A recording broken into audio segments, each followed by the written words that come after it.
لله نحمده ونستعينه ونستغفره ونؤمن به ونتوكل عليه ونعوذ بالله من شرور أنفسنا ومن سيئات أعمالنا من يهده الله فلا مضل له ومن يضلله فلا هادي له ونشهد أن لا إله إلا الله وحده لا شريك له ونشهد أن محمدا عبده ورسوله أما بعد فأعوذ بالله من الشيطان الرجيم بسم الله الرحمن الرحيم يا أيها الناس اتقوا ربكم الذي خلقكم من نفس واحدة وخلق منها زوجها وبث منهما رجالا كثيرا ونساء واتقوا الله الذي تساءلون به والأرحام إن الله كان عليكم رقيبا يا أيها الذين آمنوا اتقوا الله حق تقاته ولا تموتن إلا وأنتم مسلمون يا أيها الذين آمنوا اتقوا الله وقولوا قولا سديدا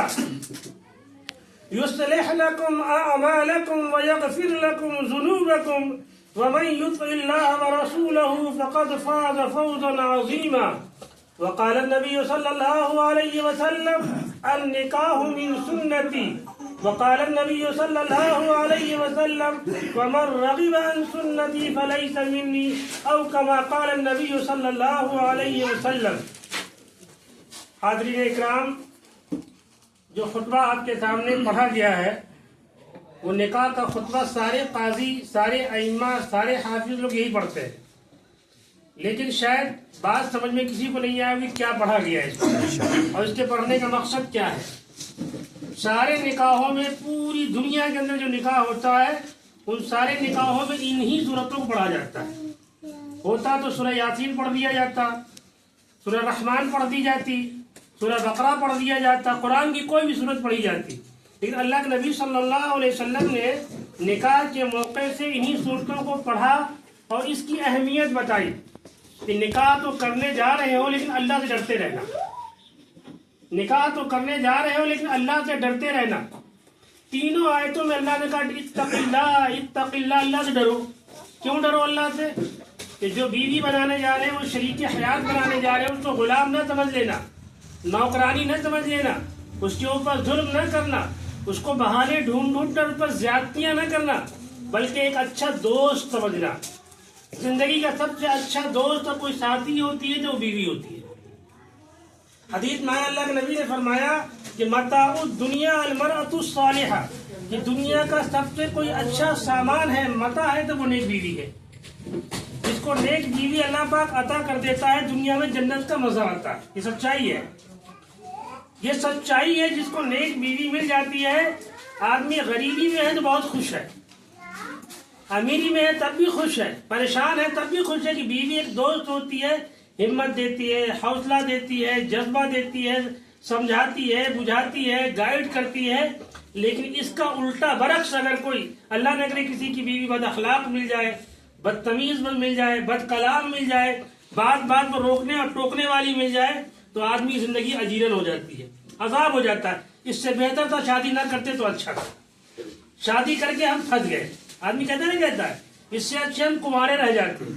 اس لیے حدیث میں اللہ کے نبی نے فرمایا کہ بیٹیوں کو بہت تہذیب سکھاؤ، ادب سکھاؤ، تمیز سکھاؤ، انہیں اچھا معاشرہ دو، انہیں اچھا ماحول دو، ان کو اچھی سوسائٹی دو کہ پورا خاندان اسی کے ہاتھ میں ہے. جو اولادیں آنی ہیں ان کی تربیت اسی کے ہاتھ میں ہے. جو بیٹیاں اور بیٹے آئیں گے ان کو اچھا بنانے کی صلاحیت ماؤں کے ہاتھ میں. جتنے بزرگان دین دنیا کے اندر موجود ہیں ان کی داستان کو اگر پڑھیے، ان کی زندگی کو پڑھیے تو ان کو ولی بنانے میں کسی کا کارنامہ رہا ہے تو ماؤں کا رہا ہے. خواجہ معین الدین چشتی اجمیری رحمۃ اللہ علیہ آپ کے علاقے میں اجمیر میں جب وہ کلکتے گئے تو 8 لاکھ ہندوؤں نے ان کے ہاتھ پہ اسلام قبول کیا. 8 لاکھ. گھر آئے بہت خوش ہوئے، بہت خوش تھے. ماں نے پوچھا بیٹا اتنا خوش کیوں ہو بھائی، کیا بات ہے، کیا تم کو خوشخبری مل گئی؟ کہا امی جان میرے ہاتھوں پر 8 لاکھ ہندوؤں نے اسلام قبول کیا ہے. تو ماں نے کیا کہا، یہ تمہارا کمال نہیں ہے، یہ تمہارا کمال نہیں ہے، ہمارا کمال ہے. کہا آپ کا کیا کمال ہے؟ ماں کہنے لگی کہ ہم نے کبھی تم کو بے وضو دودھ نہیں پلایا، بے وضو کبھی دودھ نہیں پلایا. ہمیشہ جب تم مادر شکم میں تھے، پیٹ کے تھے، قرآن کی تلاوت میں کیا کرتی تھی، اپنے رب سے دعا کرتی تھی اے رب العالمین میرے بیٹے کو ولی بنانا، قوم کا ہادی اور رہنما بنانا، میرے بیٹے کو پوری دنیا کے لیے قبول کر لینا۔ اللہ نے میری دعائیں سنی ہیں۔ یہ تمہارا کمال نہیں، یہ ہمارا کمال ہے۔ اگر کوئی بیٹا لائق مند ہے، اگر کوئی بیٹیاں باادب ہے، اس میں کمال باپ سے زیادہ ماؤں کا ہوتا ہے۔ ماں جس ماحول میں چاہیں گی وہ ڈھال دیں گی، اسی کے ساتھ ساتھ باپ کی بھی ذمہ داری ہوتی ہے کہ ماؤں کا ساتھ دے، ماؤں کا ساتھ دے۔ اگر ماں جو ہے سختی کر رہی ہے تو باپ بھی اس کے ساتھ کھڑا ہو جائے، اگر باپ سختی کر رہا ہے تو ماں اس کے ساتھ کھڑی ہو جائے۔ یہ نہیں کہ بالکل بانٹ دے، باپ ڈانٹ رہا ہو ماں کے نہیں مارنا نہیں بچے کو، اور بچے کو شے دینا، برباد کرنا، اس طریقے سے بیٹی بھی برباد ہوتی ہے اور بیٹا بھی برباد ہوتا ہے۔ اس لیے دین کی تعلیم نہایت ہی ضروری ہے۔ بغیر دین کو سمجھے ہوئے اور بغیر نبی کے طریقے کو سمجھے ہوئے آدمی جو ہے بہتر انسان نہیں بن سکتا ہے۔ یہ سچی بات ہے۔ جب تک اللہ اور اللہ کے رسول کا خوف زندگی کے اندر نہیں ہوگی، گھر میں امن، چین، سکون، عافیت نہیں ہوگی۔ گھر جو ہے جنگ کا میدان بنا رہے گا، فتنے کا میدان بنا رہے گا۔ اس لیے یہ نکاح تو سنت ہے ہی ہے، النکاح من سنتی، نکاح میری سنت ہے، لیکن نمازیں ہمارے اوپر فرض ہیں جو اللہ کا ہے، اللہ کا حکم ہے، آرڈر آف اللہ ہے۔ جو ہماری نمازیں چھوٹتی ہیں، جان بوجھ کے چھوڑ دیتے ہیں اور سوچتے رہے ابھی بڑھاپا تو آنا ہے، جب بڑھاپا آئے گا کر لیں گے۔ کسی نے نہیں دیکھا یہ بڑھاپا آئے گا، نہ جانے کتنے جنازوں کو اپنے کندھے پر رکھ کر جوانوں کو پہنچایا قبرستان، کتنے بچوں جنازہ پہنچایا قبرستان میں۔ سب کچھ انتظام ہے لیکن موت کسی کی خبر نہیں ہے۔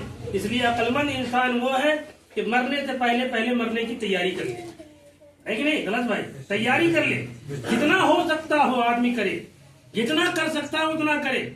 دین میں جبر زبردستی نہیں ہے، اپنی خوش دلی کے ساتھ، اپنی بشاشت کے ساتھ نمازوں کا اہتمام کرے، تسبیحات کا اہتمام کرے، جھوٹ بولنے سے اجتناب کرے، بڑوں چھوٹوں کا ادب لحاظ کرے اور ڈرے اس بات سے۔ اللہ کے نبی نے فرمایا کہ عورتیں بد عقل ہوتی ہیں، ناقص العقل ہوتی ہیں، کبھی کبھی جان بوجھ کر غلطیاں کریں گی، اس کو تو معاف کر دیا کرنا۔ تمہارے درجے کو ہم بلند کر، اللہ کہہ رہا ہے تمہارے درجے کو ہم بلند کریں گے۔ ہم جان رہے ہیں کہ ہم قصوروار نہیں ہیں، ہم غلط نہیں ہیں، اس کے باوجود بیوی کہے گی تم غلط ہو، چلو بھیا تمہاری بات صحیح ہے، ہم غلط صحیح۔ اسی لیے اللہ کے نبی نے فرمایا کہ عورتیں جو ہیں، خواتین ٹیڑھی پتلی سے پیدا ہوئی ہیں، آدم کی ٹیڑھی پتلی سے اللہ نے پیدا کیا، اس کے اندر ٹیڑھاپن ہوتا ہے۔ آپ چاہو اس کو سیدھا کر دے، نہیں سیدھا ہو سکتا، بگاڑ ہو جائے گا، گھر برباد ہو جائے گا۔ تو اللہ سے دعا کرتے ہیں کہ اللہ پاک اس نکاح کو، ہر نکاح کو اللہ بابرکت بنا دے، دونوں کی زندگی میں اللہ بہاریں پیدا فرما دے، ہر اللہ پاک اس نکاح کی برکت سے صالح اولادیں عطا فرما دے، دونوں گھر دونوں دل آباد ہو جائے اور روزی روٹی میں اللہ خوب برکتیں اور رحمتیں عطا فرما دے۔ آمین۔